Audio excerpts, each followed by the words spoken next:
દોસ્તો, હું છું બારોટીલા. આપણે બનાવી રહ્યા છીએ દેશી ચણા, જે મહારાજોની સ્ટાઇલથી બનાવીએ. ખાટા મીઠા આંબલીવાળા, ગોળ આંબલીવાળા. એના માટે આપણે પેનને ચાલુ કરી દીધી છે, તેલ મૂકી દીધું છે. તેલ ગરમ થાય એટલે આપણે એમાં રાઈ નાખીશું, થોડુંક જીરું નાખીશું,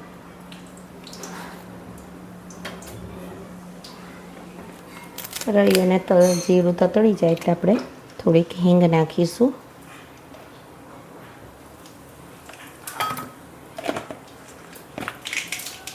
લીમડાના પાન નાખીશું, 2 લાલ મરચાં આખા નાખીશું, 1 તમાલપત્રનો ટુકડો નાખીશું અને આદુ મરચાંની પેસ્ટ નાખીશું. લસણ ડુંગળી વગરના આપણે બનાવવાના છીએ.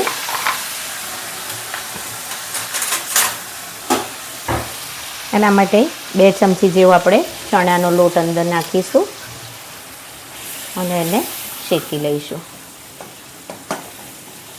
મસાલાની અંદર જ શેકી લઈશું અને સાથે અંદર આપણે લાલ મરચું પાવડર નાખીશું, હળદર નાખીશું, ધાણા જીરું નાખીશું અને આંબલી મેં પલાળીને રાખી હતી એ આંબલીનો આ રીતે પાણી આપણે એ કરી દેવાનું છે. હાથથી જ નીચોડવું પડશે અને વઘાર બળી ના જાય એનું ધ્યાન આપવાનું છે. એ આંબલીનું પાણી આપણે અંદર નાખી દઈશું. તમે ગળણીથી પણ ગાળી શકો છો.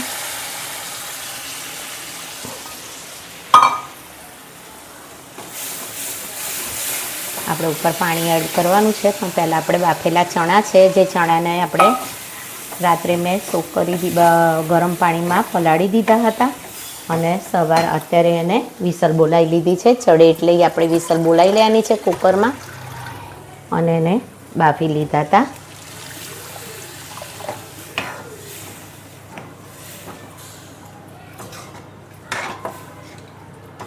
છ થી 8 કલાક તો આપણે દેશી ચણા હોય કે કાબુલી હોય એને પલાળી જ રાખવા પડે છે, તો જ 4 થી 5 વિસલની અંદર એ ચડી જાય છે.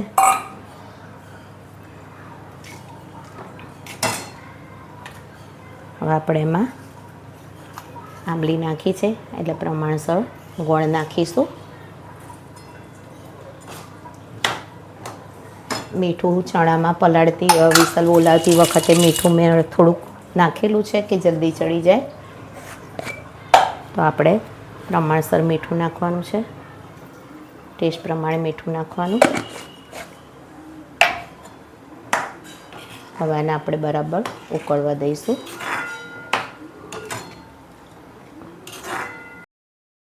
તમે જોઈ રહ્યા છો કે આપણા ચણા મસ્ત ઉકળી રહ્યા છે. તો આ સ્ટેજ ઉપર તમે એનો ટેસ્ટ પણ કરી શકો છો કે મીઠું, ખટાશ, ગળ પણ બધું વધારે સરખા પ્રમાણમાં છે.